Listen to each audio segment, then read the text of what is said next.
Okay, so if you're a small business owner and you're looking to launch a brand new website, so you probably have some confusion around the subject. You probably have some uncertainties because there's a lot of information out there.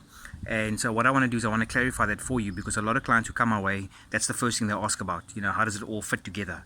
So when you launch a website, it doesn't matter if it's a e-commerce website where you sell products, or if it's just a normal brochure style website. Like if you have a service-based business, right, and you serve the community, then you'll have like a brochure style website. So there's three moving parts in any website. It's hosting, it's your domain name, and it's your actual website itself. So I'm going to keep it really simple by using a simple analogy that always works for clarifying things.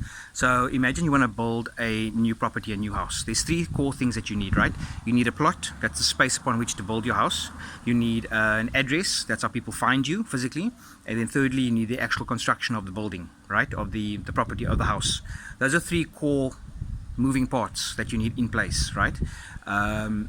So as it relates to a website, launching a website, hosting is like the plot, that's the space upon which to build. Your physical address of your house is like your domain name, your www.yourbusiness.co.za. And then the third thing is the actual construction of the house. That is the same as building a website, right? So those are the three moving parts that you need to consider. Now, in terms of hosting and domain name, it's actually really cheap, right? So the hosting company that I recommend, they've been around for 20 years, highly, their customer service is impeccable. That's why I deal with them. And the hosting for my clients, all my clients are pretty much either on the 75 Rand a month plan, or if you've got like an e-commerce website where you're selling products, you need something more robust, you're looking at 125 Rand per month at this point in time.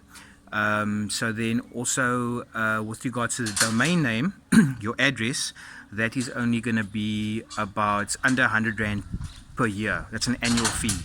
So as you can see, the costing is quite low, and the only third thing would be the actual building of the website itself. Now obviously I have a lot of customers coming to me and saying, they meet me for the first time, they say, give me a quote for a website. Now, it's not that simple. We've got to get into a conversation, because it's the same as if you want to build a house. If you want to build a house, you can't tell a builder, just build me a house. Give me a quote. Give me a quote for a house. You gotta know the spec. What's the square meterage? How many rooms do you want? The finishes. And there's so much detail, and every house is different. So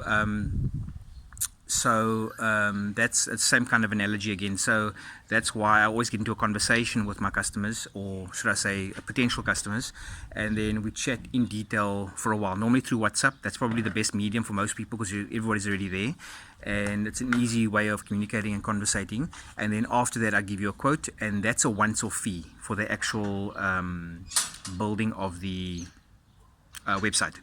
So obviously this is separate from everything else. Then there's marketing after that. That's a whole different ball game. But I'm talking about launching your website now.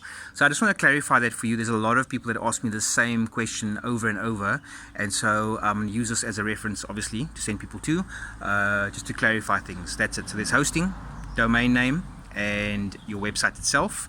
Hosting, you're looking at about 75 Rand a month to 125 Rand a month, depending on what you're looking to do. Your domain name is under 100 Rand per year. And then of course there's only then the costing of the website build itself. So what else did I want to cover? Also, important thing to understand, this is also a misconception. A lot of people think that if you build a website, all of a sudden it's going to show high on Google. And that, when you search, like let's say you own a cleaning service, and we build your website, we launch it, and then a lot of people they assume that website's going to all of a sudden see the first page of Google if people search for cleaning business or cleaning services in your city. That just doesn't happen, simply because Google doesn't allow it, right? Because if you think about it like this, if you could just launch a website and all of a sudden have it rank high or show high on Google, then think about how many scammers would take advantage of that. They'd build a website, put some products on there or whatever, get it high on Google, or put their service high on Google, and then accept money from you, and then just take your money. So Google's aware of this. So there's measures in place to prevent scammers. So unfortunately, your website actually won't show at all after you launch on Google. So there's certain things that you got to do on the back end that most customers know nothing about, that needs to be implemented in order for your website to show higher in Google over time. You see, it takes time. Anything from 1 month to a year, depending on so many factors like your competition and a whole bunch of other factors, and there's no guarantees either. So I just wanted to clarify that as well. And if you have any questions, just ask below in the comments, and I can answer for you. Cheers.